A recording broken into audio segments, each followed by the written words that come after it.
Assalamualaikum warahmatullahi wabarakatuh. Selamat datang kembali di channel Keramat Horor. Kali ini saya masih akan melanjutkan cerita akhir dari Pesugihan Nyi Blorong. Bagaimana ceritanya? Simak terus videonya sampai selesai. Dan sebelum mulai ke ceritanya, alangkah baiknya kalian sampaikan dulu saja diri kalian. Kalau mau ngopi sambil ngopi, yang mau makan sambil makan atau sambil ngemil, supaya kalian bisa menikmati cerita yang dibawakan oleh channel Keramat Horor ini dengan nyaman. Kalau sudah, kita mulai saja ke ceritanya.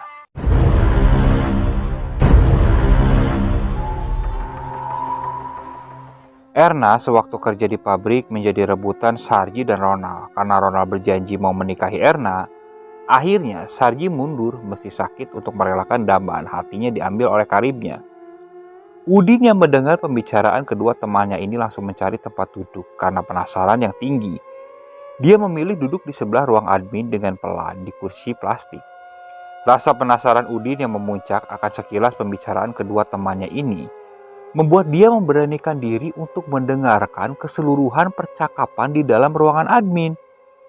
Udin duduk dengan tenang, memegang buku catatan serta ballpoint untuk mengelabui para pegawai kalau ada yang melihat. Jadi, Udin terkesan sambil mereka hasil kerja, tapi Udin fokus telinganya mendekatkan ke samping tembok ruang admin untuk mendengar dengan jelas. "Bohong kamu, Nal," ucap Sarji sambil melepaskan tangannya di kerah baju Ronald. "Sumpah, Ji, beneran.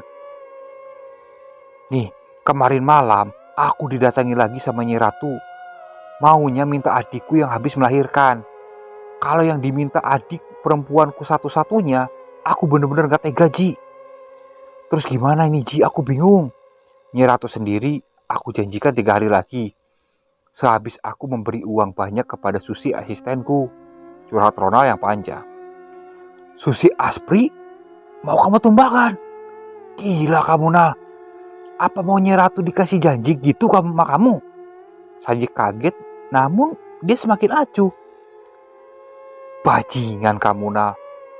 Habis Erna sekarang Susi," celotuk Sarji yang munafik.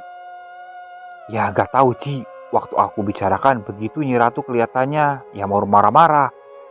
Tapi mau bagaimana lagi? Aku gak mau kalau adikku yang diambil."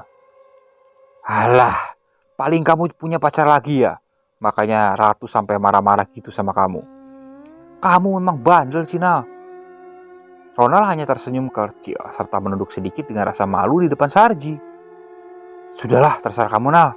Aku sendiri juga ribet sama urusan aku sama istriku. Kalau masalah uangmu, itu belum lengkap. Masalahnya ini masih pagi. Aku belum ke bank. Nanti sore aja uangnya tak antar ke rumahmu. Sekalian aku mau nitip buat pesan besi." "Ya sudah kalau gitu, Ci. Aku pamit dulu," jawab Ronald. Setelah pembicaraan mereka terhenti, Udin yang sudah tadi mengetahui sebagian apa yang terjadi, dia langsung berjalan cepat ke depan toko. Udin membaur dengan pegawai yang sudah ada agar kedua temannya tidak curiga. Cukup lama Udin berbicara kepada beberapa pegawai yang juga bawahan Udin. Sampai Ronald keluar dari ruangan dan berjalan melewati Udin. "Sudah selesai, nah?" "Sudah, Din. Nah, begitu dong. Akur tuh sama anak buah," saut Ronald yang terus berjalan dan mulai naik ke dalam mobilnya. Kali ini, Ronald sudah mempunyai sopir pribadi. Dia langsung duduk bersandar dan menyalakan rokok di dalam mobil. Setelah itu, supirnya langsung melajukan mobil Ronald untuk pulang. Udin yang belum melihat Sarji keluar, dia dengan cepat menuju ruang admin. Dengan wajah kesal dan benci dan marah. Udin yang berjalan ke ruang Sarji seakan mau membunuh tanpa ampun. Saat sampai di depan pintu, dia melihat Sarji duduk bersandar di kursi empuknya. Dengan wajah gelisah, Udin tetap melangkah masuk dan langsung duduk di depannya. "Ji, mulai sekarang aku mau berhenti ikut kamu." Lah, kok kenapa, Din?" "Tidak apa-apa, Ji. Aku ingin keluar saja dari sini." Sebentar, Din. Kamu ini sebenarnya ada apa sih? Kamu kenapa? Kamu biasanya gak kayak gini. Aku paling ngerti kamu loh dari kecil." "Sudah, Ji. Gak usah ditutup-tutupin lagi. Aku sudah tahu semuanya. Kamu itu menumbalkan ayah sama ibumu buat mendapatkan harta ini kan?" Mendengar jawaban Udin tersebut, Sarji langsung diam 1000 bahasa. Dia berpikir, bagaimana kalau orang lain tahu akan kebiadabannya ini? Kamu tahu dari mana, Din? Jangan ngawur kamu kalau bicara. Alah, sudah ngaku aja, Ji. Aku tadi dengar pembicaraan kamu sama si Ronald. Kamu berdua itu sama bajingannya. Colotos Udin sambil terus membabi buta. Sebentar, Din, sebentar. Tenang, jangan marah dulu. Udahlah. Aku tidak marah. Mulai sekarang aku keluar. Udin lalu menaruh tas yang berisi buku-buku administrasi usaha Sarji. Ia langsung berjalan cepat untuk meninggalkan ruangan. Pintu ruangan itu langsung dibanting oleh Udin. Udin yang habis mengenakan sandal dengan cepat berjalan keluar toko. Din, Udin, teriak Sarji dalam ruangan. Tapi hanya suaranya saja, sedangkan dia tetap dalam ruangan sambil memikirkan cara untuk membujuk Udin. Udin berjalan cepat, sudah tak menghiraukan panggilan Sarji lagi. Jalannya yang buru-buru membuat sebagian bawahannya tertegun memandang curiga.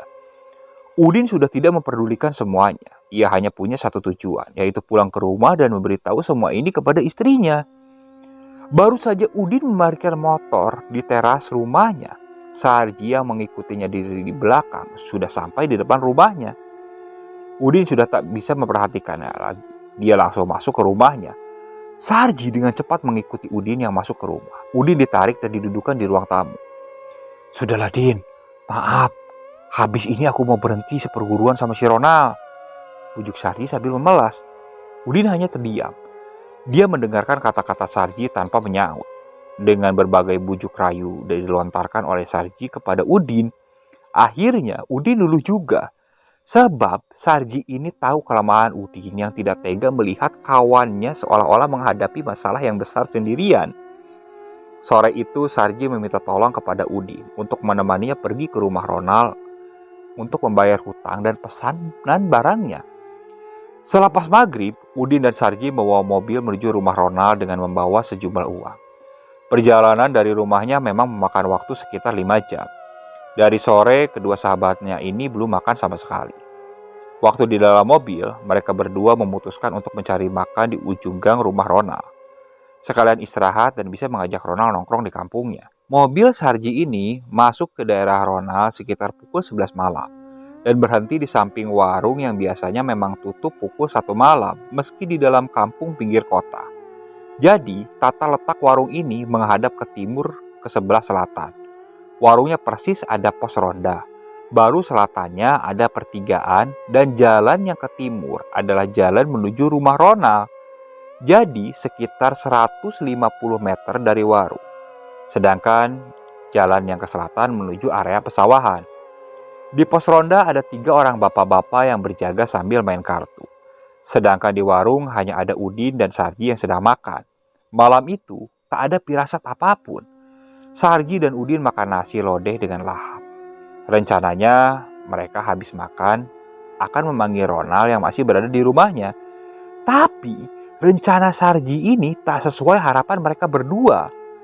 Selesai mereka makan, baru saja mereka menyulutkan rokok, ada teriakan keras dari jalan yang mengarah ke rumah Ronald. Tolong! Tolong! Tolong! Semua saling berpandangan untuk mencari sumber suara misterius di malam itu. Begitu juga bapak-bapak yang berjaga di pos ronda. Siapa, Bu, yang teriak-teriak tengah malam gini minta tolong? Tanya Udin kepada pemilik warung itu.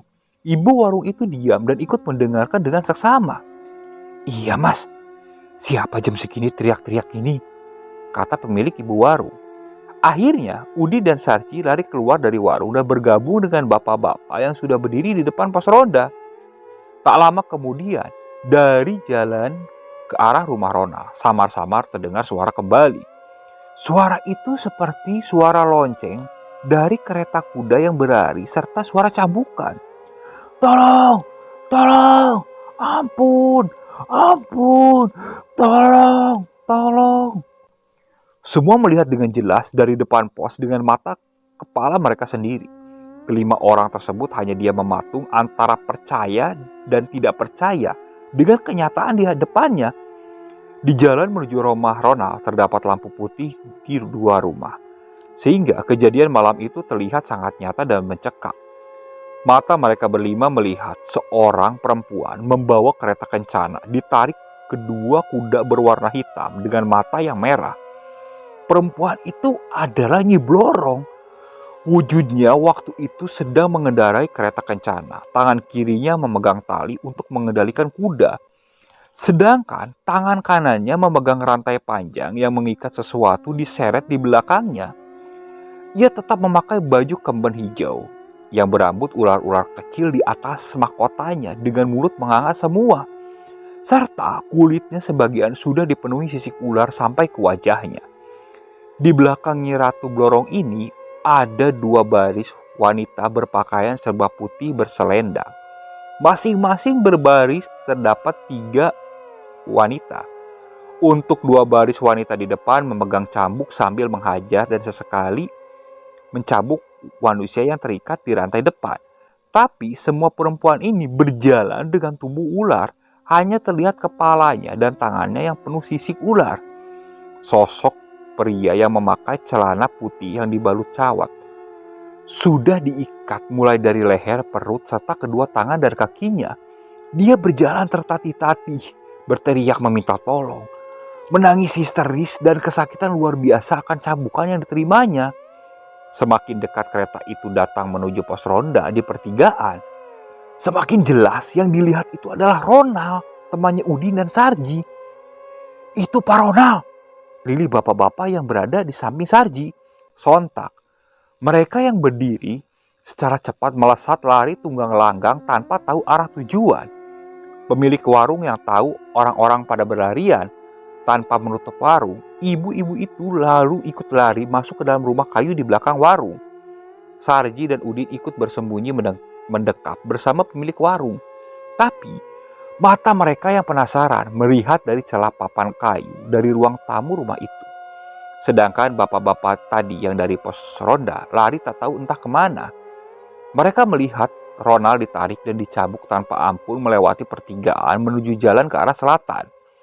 Sampai beberapa menit suaranya menghilang semua. Saat itu juga kampung Ronald menjadi sepi seperti kuburan. Si ibu pemilik warung itu yang sangat ketakutan meminta tolong kepada Udin dan Sarji untuk menutup warungnya.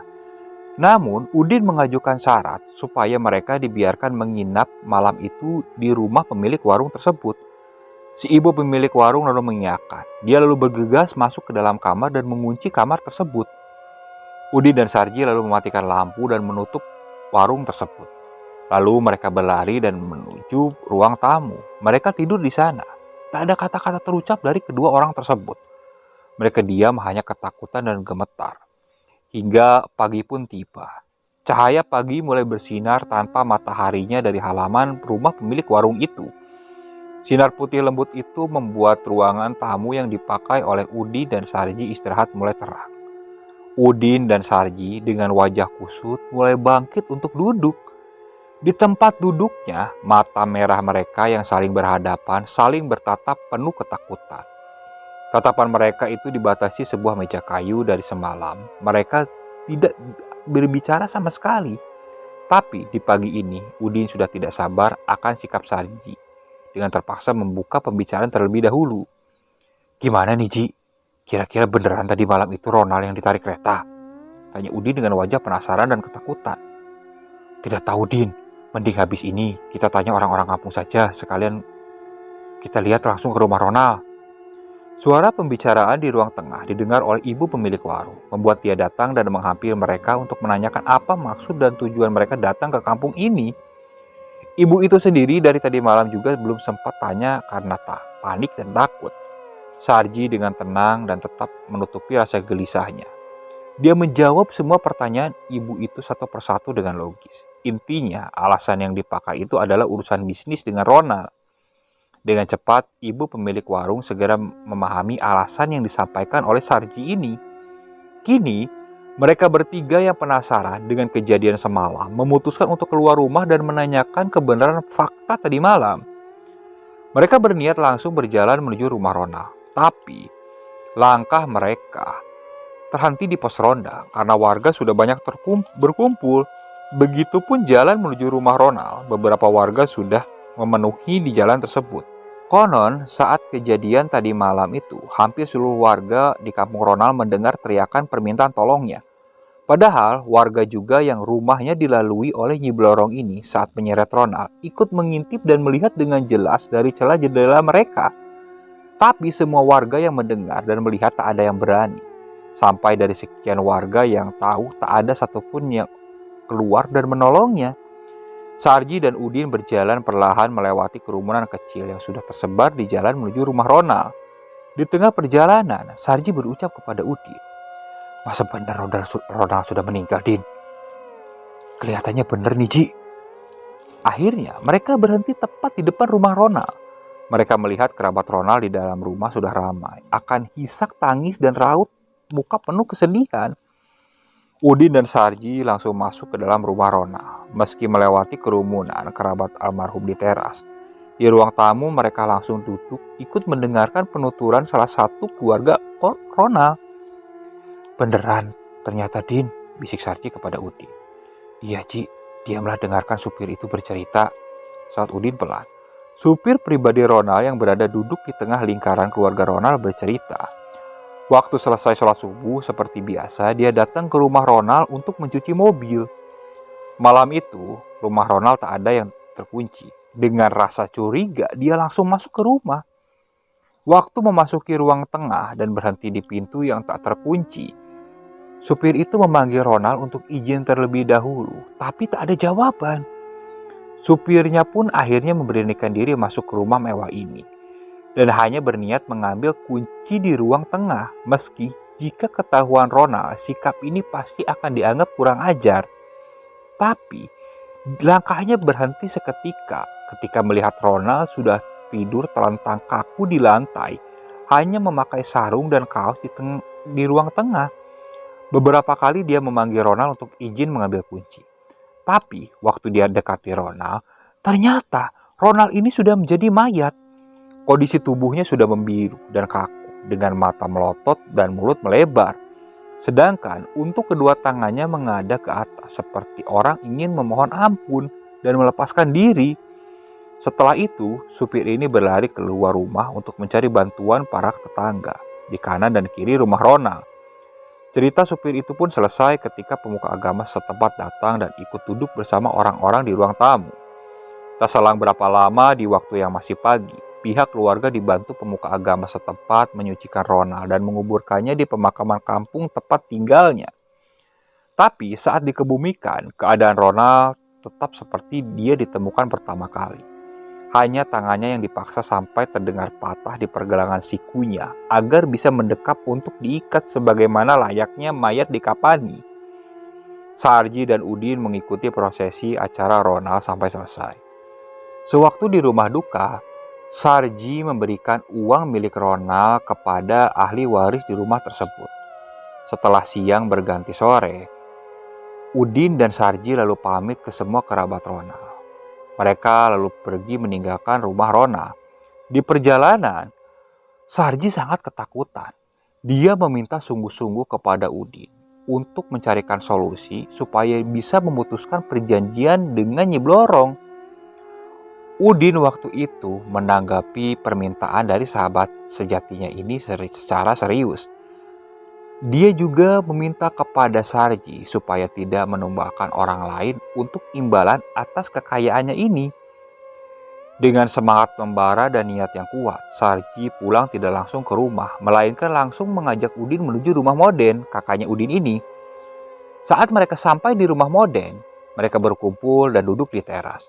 Sarji mulai cerita panjang lebar tentang Ronald. Sampai larut malam disertai rasa ketakutan Sarji yang mulai menjalar ke seluruh tubuhnya. Malam itu juga Sarji berharap bisa mendapatkan bantuan dari Moden atas niatnya. Sementara itu, Moden tahu yang dihadapinya bukan sosok sembarangan. Tapi Moden yang diam mencerna penjelasan Sarji terlebih dahulu. Dia juga tetap berusaha memikirkan solusi dan akhirnya Moden berkata, "Aku salut, Ci, kalau kamu berani terus terang, terus mau tobat. Tapi aku, kalau bantu kamu, bisa-bisa aku sendiri bisa mati." "Terus bagaimana, Den?" "Sudah, besok aja kita coba tanya ke Kiai Sopyan," berita Moden. "Tapi Kak, Kiai Sopyan kan sudah tua. Terus mengajinya juga kadang cuma sebulan sekali. Apa sanggup kira-kira bantu Sarji? Ucap Udin yang meragukan ucapan kakaknya ini. Aku tidak tahu, Din, tapi jangan meremehkan orang. Dicoba dulu saja. Ya sudah kalau begitu, besok malam kamu berdua tunggu di rumah pukul 8-an. Pita Moden serius. Ya kak, terima kasih. Udin dan Sarji akhirnya pulang ke rumah mereka masing-masing dengan perasaan sedikit lega. Meski belum ada kepastian yang jelas siapa yang bisa membantunya memutuskan perjanjian dengan Nyi Blorong.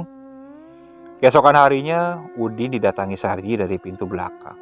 Tanpa banyak bicara, Sarji langsung mengajak Udin keluar agar istri Udin tidak curiga. Sarji dengan cepat membonceng Udin dengan motornya menuju warung langganan mereka. Kondisi warung saat itu masih sepi. Sarji mengajak Udin untuk duduk berdua di pojok agar suaranya tidak terdengar. Dalam sepinya warung, Sarji berpesan kepada Udin nanti malam untuk menunggunya di rumah pukul 8 malam. Rencananya mereka akan berangkat ke rumah Kiai Sopian ini bersama Moden. Kegelisahan Sarji pun menjadi-jadi karena istrinya semakin hari sakitnya semakin parah. Perutnya semakin lama juga semakin membesar, tapi sekian kali di ronsen hasilnya selalu normal. Dirasa sudah cukup, Sarji menyampaikan keluh kesahnya kepada Udin. Hari semakin sore, Sarji mengajak pulang Udin karena dia mau mengantar istrinya check up dulu ke dokter. Malam semakin beranjak hingga pukul 8 malam. Udin yang terbaring di kursi panjang di teras rumahnya mulai gelisah. Berulang kali dia bangkit dari tidurnya. Langkah kakinya mondar-mandir dari depan ke belakang rumah berulang kali. Sampai istrinya yang mengamati suaminya lama-lama pusing dibuatnya. Sebenarnya ada apa sih, Pak? Udin masih keluar masuk dan belum menanggapi pertanyaan istrinya dengan serius. Ditanya harus jawab loh, Pak. Seperti ayam ingin kawin putar-putar saja dari tadi. Ini loh, Bu, dari tadi pagi aku janjian sama si Sarji. Sampai sekarang kok belum juga datang. Mau kemana lagi sih, Pak? Ketepatnya kakak, Bu. Ya sabar toh, Pak, paling masih di jalan. Iya. Setelah mendapatkan suara dari istrinya, Udin masih tetap seperti semula. Kakinya masih mondar-mandir dengan gelisah. Udin sendiri tahu kebiasaan Sarji. Meski ia pemalas, tapi kalau ada janji, ia biasanya tepat waktu. Jarum jam terus berjalan sampai menunjukkan angka 9 lebih sedikit. Detik demi detik Udin lalui menunggu hal yang membosankan dan paling ia benci sebab waktu terasa lama. Dari ujung jalan gang rumah Udin ada seseorang berjalan dengan cepat di bawah lampu putih dengan tergopoh-gopoh. Udin yang melihat kejanggalan itu berhenti dan berdiri di depan teras rumahnya, memandangi dan mengamati dari kejauhan. Hingga sosok pria muda itu mendekat. Semakin jelas Udin melihat, ternyata itu salah satu anak buahnya yang biasa bekerja di toko bangunan sebagai kurir. Pak, oh kamu Jum, tak kira siapa, jalannya kayak orang kesetanan, ada apa? Bentar, ini Pak, itu Pak, aduh, ini Pak, sebenarnya ada apa Jum? Bicara kamu yang jelas, kalau enggak tak pukul kamu. Ada orang bicara kayak gitu malah dimarah-marahi Pak, diajak duduk dulu kenapa? Memang tidak mengerti sama sekali kamu nih Pak, ucap Sri yang langsung berdiri di teras rumah. Istri Udin yang mendengar keributan langsung masuk kembali ke rumah dan membawakan segelas air putih. Dia langsung menyeret tangan Jumain untuk duduk dahulu di teras rumahnya. Sudah Jum, bicara pelan-pelan, tidak usah takut. Sebenarnya ada apa kamu kesini? Kata Sri yang duduk di sampingnya. Begini Bu, Pak Sarji sama Bu Retno kecelakaan tadi di jalan raya. Sekarang dibawa ke rumah sakit. Jelas Jumain dengan masih tergagap dan gemetar. Apa? Kecelakaan? Rumah sakit mana? Di rumah sakit mana Jum? Sabar dulu Pak, biar selesai dulu bicara Jumain ini toh. Di rumah sakit umum Pak, tapi kata orang-orang tadi semuanya sudah meninggal. Jelas Jumain takut dengan nunduk kepalanya. Gimana maksudmu Jum? Tanya Udin yang semakin tak percaya. Begini Pak, tadi saya lewat jalan raya besar, terus melihat Pak Sarji dan Retno sudah ditutupi tikar di mobil pick up. Mobil Pak Sarji sudah hancur. Orang-orang yang selesai melihat Sarji dan Retno katanya bilang mereka sudah meninggal. jelas Jumain yang panjang dengan suara yang tampak menyedihkan. Innalillahi wa innalillahi rajiun. Ayo cepat kita pergi ke rumah sakit. Bu, sekarang. Kabari dulu keluarga Sarji sama para tetangga. Aku ke rumah sakit duluan. Ucap Udin dengan cepat dan naik motor di jok belakang Jumain. Ya Pak, hati-hati. Tapi jangan ngebut-ngebut Jum ya.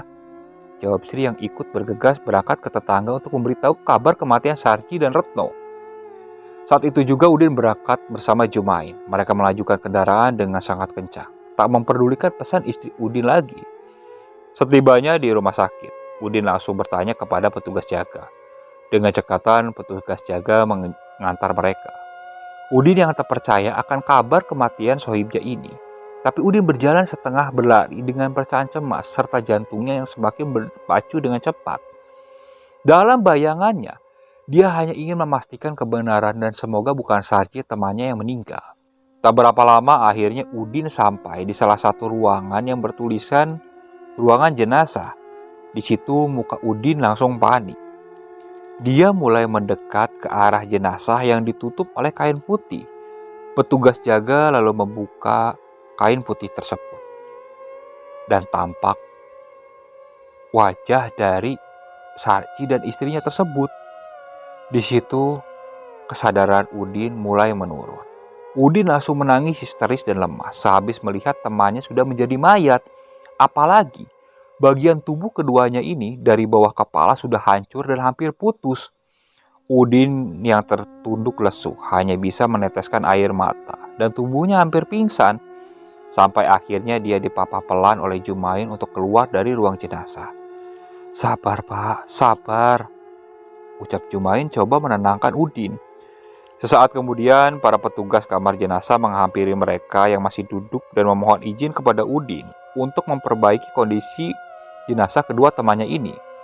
Udin yang masih duduk hanya menganggukkan kepala. Selanjutnya, dia segera dibawa Jumain dengan dipapah keluar untuk langsung pulang saat itu juga. Jumain sendiri takut kalau Udin sampai shock melihat temannya yang sudah meninggal.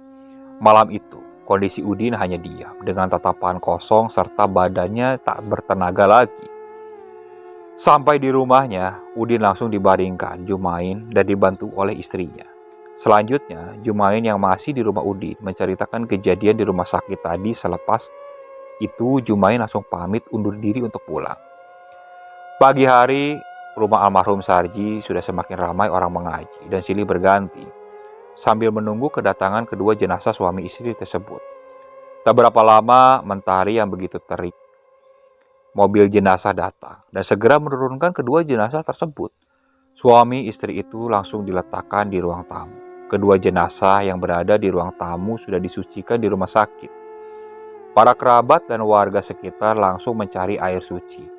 Udin yang masih berada di teras rumah Sarji dihampiri oleh Moden. Tiba-tiba, Moden mengusap muka Udin dengan tangan kanannya yang masih basah. Lihat sejatinya sahabat kamu sekarang, kata Moden berbisik kepada Udin. Maksud kakak gimana? Sudah, sekarang kamu harus lihat jasad Sarji dan istrinya itu seperti apa. Udin dengan rasa penasaran mendekati kedua jenazah sahabatnya ini. Kedua jenazah itu sedang dirapihkan dan mau dibalut dengan tikar. Sebelum terbalut, Udin sekilas melihat kedua temannya ini menjadi sepotong batang pisang. Masya Allah, lirihnya. Orang-orang yang membalut mendengar ucapan Udin. Seketika itu juga mereka menoleh dengan tatapan heran kepada Udin. Hanya senyuman dan kepala sedikit menunduk ia melemparkan kepada orang-orang itu dan meminta maaf.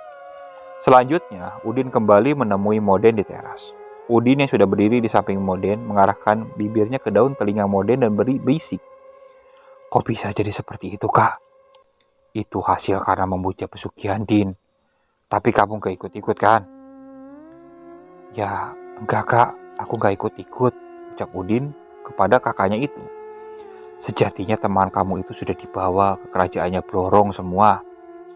Terus bagaimana Kak nasib teman-temanku? Ya sudah, Din. Itu memang pilihan temanmu. Sampai kiamat nanti, mereka tetap akan jadi budaknya Blorong.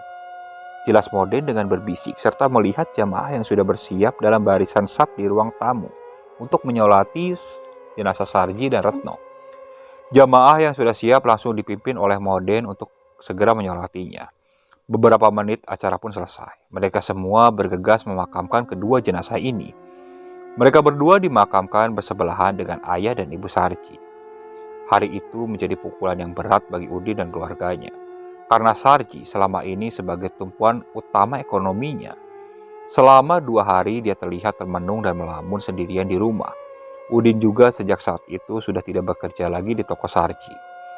Di hari ketiga setelah selesai acara rutinan di rumah Sarji, Udin tidur sendirian di ruang tamu. Istri dan anak-anaknya kebetulan malam itu sedang ikut acara pengajian di kampung sebelah. Jam 8 lebih Udin masih tertidur, tapi tubuhnya merasa kelelahan. Waktu itu Udin rebahan di ruang tamu. Dari belakang terdengar suara aneh. Krsyek, krsyek, krsyek. Suara gesekan rumput dan daun kering. Tapi suara itu terus berbunyi dan bergerak pelan dari belakang menuju samping rumahnya. Udin yang masih diam di ruang tamu sendirian lama-lama merasa curiga akan suara itu. Karena suaranya terus berbunyi, karena penasaran, akhirnya Udin ini melihat sumber suara tersebut. Dia buka jendela. Namun, alangkah kagetnya ketika dia membuka jendela tersebut. Ia melihat ada seekor ular berwarna hitam dengan besar. Ular tersebut sebesar tiang listrik. Namun, kepala ular ini menyerupai kepala manusia. Udin langsung ketakutan. Dia langsung memundurkan tubuhnya beberapa langkah. Dan dengan cepat dia langsung berlari keluar ke arah pintu rumahnya. Saat dia sudah berlari ke arah jalan, dia sempat menengok ke arah belakang. Dan saat Udin menengok, dia melihat rumah miliknya ini sudah dililit oleh ular tersebut dengan ukurannya yang sangat besar. Karena terlihat ular itu sudah membelit sebanyak 3 belitan rumah milik Udin ini. Dan kepala si ular itu diam di atas bumbuan genting dengan matanya yang berwarna merah menatap ke arah Udin. Ular itu dari atas bumbuan genting masuk ke dalam rumah milik Udin.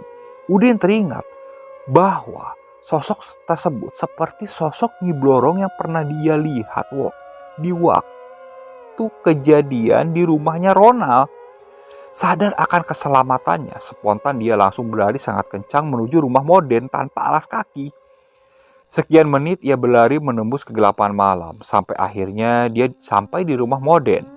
Dia langsung menabrakkan diri ke pintu rumah Moden. Hentakan yang cukup keras tubuh Udin tak bisa membuka pintu rumah kakaknya. Dengan kedua tangan yang sudah terkepal dan rasa ketakutan yang tinggi, dia menggedor rumah kakaknya yang masih terkunci rapat-rapat. "Kak, ayo kak, tolong kak, buka kak, buka kak. Kak, buka kak." Napas Udin sangat cepat, detak jantungnya berdetuk dengan kencang. Kakaknya yang mendengar kegaduhan dari depan rumah langsung berlari kecil ke depan dan membuka pintu. Saat Udin sudah melihat sosok kakaknya, dia langsung memeluk erat tubuh kakaknya dengan ketakutan. Kak, tolong aku kak, beneran kak, ucap Udin sambil mulai menangis. "Ada apa kamu Din? Kenapa?"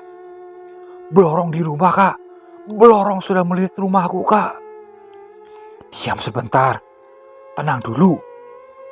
Tenang. Sekarang kamu cepat pergi ke rumah Kiai Sopyan. Terus istrimu di mana sekarang?" kata Moden menenangkan dan menanyakan anak dan istri Udin. "Istriku ikut pengajian di kampung sebelah kak." "Ya udah, aku sekarang akan jemput istrimu. Kamu langsung pergi ke rumah Kiai Sopyan," pinta Udin tegas. "Lah kenapa kak? Istri dan anak-anakku dijemput." "Matamu gak sadar kalau sudah begini, kamu dan semua keluargamu akan diincar oleh Nyi Blorong bodoh. Lari sana yang cepat sambil baca doa yang pernah aku kasih, biar tidak dikejar oleh Nyi Blorong," jelas Moden singkat dan tampak. Rasa ketakutan mulai terlihat kembali di wajah Udin. Dengan sisa tenaga dan tanpa banyak bicara lagi, Udin langsung berlari sekencang-kencangnya menuju rumah Kiai Sopyan yang berada di desa sebelah. Sementara, Moden pergi ke desa sebelah yang lain dengan membawa motor untuk menjemput anak dan istrinya Udin. Hawa dingin, rintik hujan, dan suasana gelap malam itu terjengak. Kaki Udin yang berlari tanpa alas kaki melaju seperti kesetanan karena rasa takut yang luar biasa. Lecet dan berdarah pada kakinya pun tak dia rasakan. Tak berselang lama, Udin melihat cahaya lampu rumah dari anyaman bambu milik Kyai Sopyan dari kejauhan. Saat itu dia semakin mempercepat laju kakinya. Dari dekat, Udin mulai berteriak-teriak. "Kiai, Kiai, Kiai!" Kyai Sopyan yang sudah tua mendengar teriakan itu lalu bangkit dari duduk di ruang tamunya. Dia berjalan pelan menuju depan rumah karena teriakan keras di malam hari dari seseorang di luar sana. Sampai di teras rumah, Kyai Sopyan berdiri sendiri mencari sumber suara. Meski di kegelapan malam, pandangan beliau masih tajam. Tak lama kemudian, Udin berhenti tepat di depannya. "Kiai, Kiai, tolong saya Kiai," pinta Udin dengan napas yang masih tersengal-sengal. "Walah kamu Din, kukira siapa. Sini masuk dulu ke rumah. Kenapa kamu kok kayak nangis gitu?" Udin yang baru bertemu dengan Kiai langsung bersimpuh di kaki Kyai Sopyan ini dan hanya tangisan kesedihan dan ketakutan yang ia utarakan. Kyai Sopyan sendiri bingung sebenarnya apa yang terjadi. Perlahan, Kyai Sopyan lalu memegang bahu Udin dan dibangkitkannya. Udin lalu diajak untuk ke ruang tamunya. Setelah itu, Kyai Sopyan lalu memberikan air minum dan coba menenangkan Udin. Udin waktu itu hanya terduduk lesu di samping Kyai Sopyan. Kejiwaannya waktu itu benar-benar terguncang. Baju Udin yang sudah basah akan keringat dan kakinya yang lecet dan penuh dengan darah sudah tak dia rasakan kembali. Hingga beberapa menit kemudian, wajah mereka terangkat naik ketika mendengar sumber suara dari depan. Keheningan mereka pecah saat suara motor berhenti tepat di depan rumah Kyai Sopyan. Motor yang diparkir Moden di halaman rumah Kyai Sopyan tak berarah karena terburu-buru. Moden bersama anak istri Udin berjalan menuju rumah Kyai Sopyan dengan panik dan gelisah. Tapi langkah mereka berhenti tepat di rumah pintu ruang tamu. "Assalamualaikum." "Waalaikumsalam." Terlihat langkah kaki sedikit tertatih keluar dari ruang tengah menuju ruang tamu. Sang kiai tua bertubuh ringkih dengan berambut putih langsung membuka pintu. Ingatannya masih tajam mengamati siapa yang datang. Setelah dia tahu bahwa tamunya ini adalah Moden dan anak istrinya Udin, beliau langsung mengajak mereka berkumpul ke ruang tengah. Sang kiai mengajak semua bergabung di ruang tengah untuk melihat kondisi Udin yang sudah memprihatinkan. Situasi rumah Kyai Sopyan yang semakin ramai orang membuat ibu Nyai Sopyan juga ikut bergabung dengan mereka. Udin yang sudah tenang tapi hanya diam dengan tatapan kosong dan wajahnya pucat. Dia masih belum mampu berbicara. Istri dan anaknya mengurumi Udin dan memeluk kepala rumah tangga tersebut yang sedang ketakutan. "Kenapa kamu, Pak?" istri Udin serta meneteskan air mata. Udin hanya diam. Sedangkan Moden sendiri langsung menceritakan kejadian yang dialami Udin dari awal sampai akhir secara detail. Lalu, Moden yang sebagai kakaknya meminta bantuan kepada Kyai Sopyan untuk membantu Udin yang terkena ancaman dari Nyi Blorong. "Oh begitu ceritanya Den. Adikmu itu ikut makan hartanya Blorong. Ya pasti dikejar lah Den." "Terus gimana Kiai?" "Ya nanti dibersihkan semuanya, seluruh keluarganya." Belum selesai bicara, tiba-tiba dari luar ada suara. "Keluar semua! Keluar!" Dengan suara panggilan yang keras dan menggelegar dari arah luar. Udin yang mengenal suara itu semakin meringkuk ketakutan. Jiwanya yang sudah tergoncang bertambah takut. Udin yang duduk membenamkan wajahnya di tubuh istrinya kembali menangis. Anak istri Udin saat itu memeluk Udin dan mereka ikut bersedih serta meneteskan air mata. Kyai Sopyan yang waktu itu langsung keluar rumah, sedangkan Moden mengikutinya dari belakang. Sampai di teras rumah, Kyai Sopyan berdiri memandang depan rumahnya. Ternyata di sana sudah ada Nyi Blorong. Jarak antara keduanya tak lebih dari 20 meteran. Kali ini Nyi Blorong bersama pengikutnya, yaitu siluman ular dengan jumlah yang sangat banyak. Ular-ular di belakang Nyi Blorong memang sangat aneh bentuknya, tidak seperti lazimnya ular di dunia nyata. Ada yang berbentuk kepalanya ular tapi mempunyai rambut seperti manusia dan telinga seperti kelelawar. Ada juga telinga seperti dan hidungnya seperti manusia tapi kepalanya ular. karena banyak jumlahnya sampai tak bisa menggambarkan satu persatu bentuk pengikutnya tersebut. Nyi Blorong sendiri malam itu sedang berwujud manusia tak sempurna, karena seluruh tubuhnya bersisik ular. Dia berdiri di atas punggung ular yang besar sebagai kendaraannya. Tunggangannya yang berupa ular itu berwarna hitam, bermata merah, dan berambut ular. Dari keremangan cahaya yang bersirat di teras Kiai Sopyan, terlihat jelas Nyi Blorong dengan wajahnya yang mengerikan dan dipenuhi kemarahan. "Sudah cukup, tidak usah teruskan. Ini santriku," kata Kiai Sopyan dengan mengarahkan telapak tangannya ke arah rombongan Nyi Blorong. "Orang tua ini, awas kamu, awas," jawab Nyi Blorong dengan menggeram marah dan mengacungkan tangan kepada Kiai Sopyan. Perlahan, Nyi Blorong mundur bersama pasukannya, pelan-pelan, sampai akhirnya ia menghilang di telan kegelapan malam. Kiai Sopyan hanya tersenyum melihat kegusaran Nyi Blorong. Moden yang bersembunyi di balik tubuh Kiai Sopyan dibuat heran.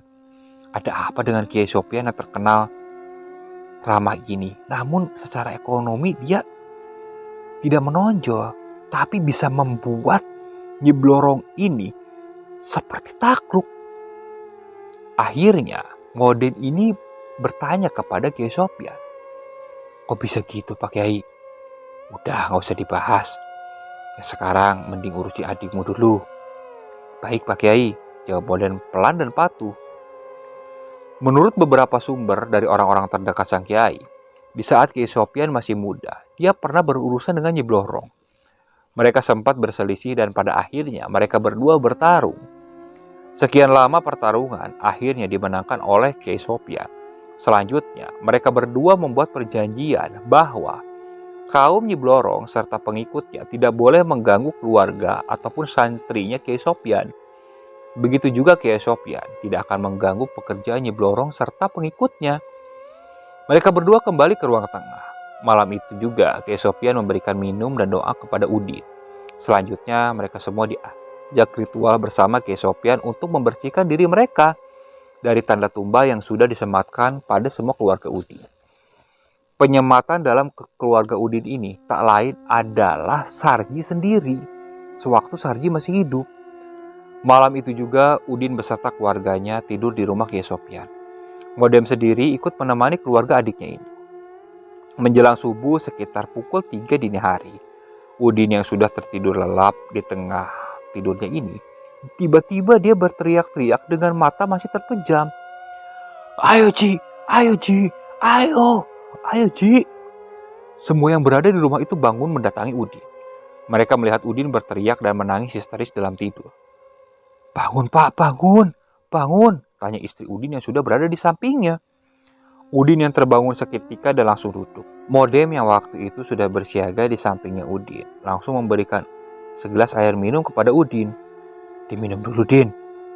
Sehabis minum air putih itu, kedua mata Udin mulai berkaca-kaca serta bibirnya gemetar. Lalu dengan perlahan dia mulai bercerita.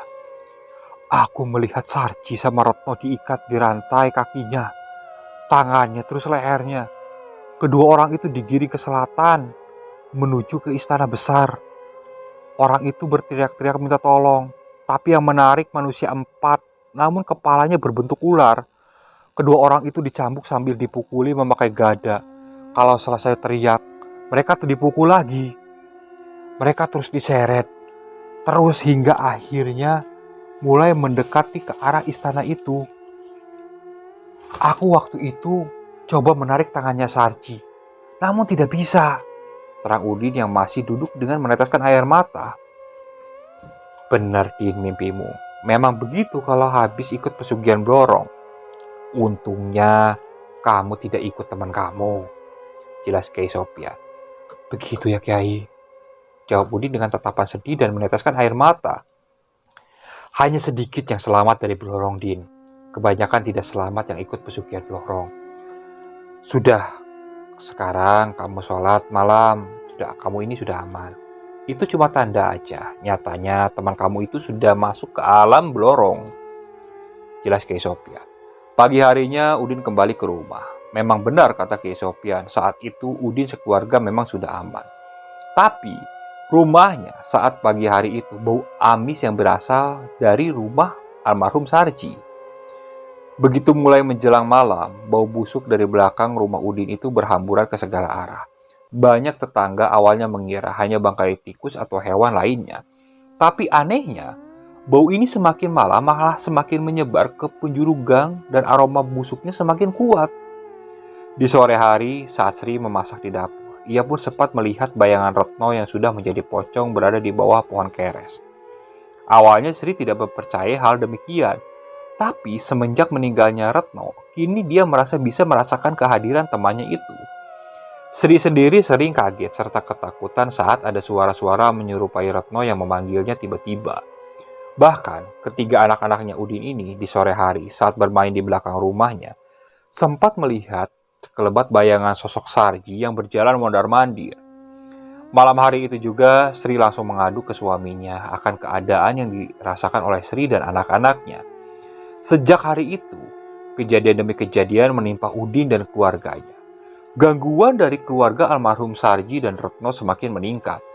Seringkali penampakan dan aktivitas yang tidak selayaknya di belakang rumahnya terjadi. Penampakan Sarji dan Retno membuat Udin serta anaknya tidak nyaman lagi berada di rumahnya. Untungnya, untuk Nyi Blorong sendiri sudah tidak pernah meneror keluarga Udin lagi. Dengan keadaan sudah demikian, selang 3 hari setelah itu, Udin memutuskan untuk menjual rumahnya meski dengan harga agak murah. Saat itu, Udin tidak berusaha untuk membersihkan rumahnya karena ada beberapa alasan tertentu. Yang utama, Udin ingin menghilangkan kenangan yang buruk bersama keluarga Sarji. Lalu dia juga ingin hidup tenang dan membuka lembaran baru di tempat yang baru. Setelah pindah, Udin tak pernah lagi berurusan dengan kerabatnya Sarji maupun Ronald. Untuk harta dari kedua temannya ini yang dihasilkan dari memuja Nyi Blorong, entah kenapa harta itu habis dengan cepat. Udin pun tak memperdulikan hal itu karena sampai saat ini, jika terkenang masa lalunya, dia merasa takut dan kesedihan kembali. Setelah terjual rumah Udin, dia pindah ke desa sebelah, tepatnya dekat dengan rumah Kyai Sopyan. Hingga saat ini, Udin dan Sri sudah menua. Namun mereka tetap bekerja seadanya, sedangkan anak-anaknya sekarang sudah menikah semua dan tinggal jauh dari Udin dan Sri. Sekarang mereka berdua juga sudah menjadi nenek-nenek dan kakek-kakek di desa Kyai Sopyan dan hidup dengan tenang. Selama ini mereka hidup sederhana serta mengabdikan diri untuk mushola Kyai Sopyan dan kegiatan agama di lingkungan sekitar tempat tinggal mereka ini. Oke, sekian untuk cerita kali ini. Saya mohon maaf apabila masih banyak kekurangan dalam pembawaan ceritanya. Kritik dan sarannya silakan kalian bisa cantumkan di kolom komentar. Kami ucapkan juga terima kasih kepada para penonton yang masih terus setia mengikuti channel Keramat Horor ini. Bagi kalian yang belum subscribe, alangkah baiknya kalian klik tombol subscribe-nya, oke? Assalamualaikum warahmatullahi wabarakatuh.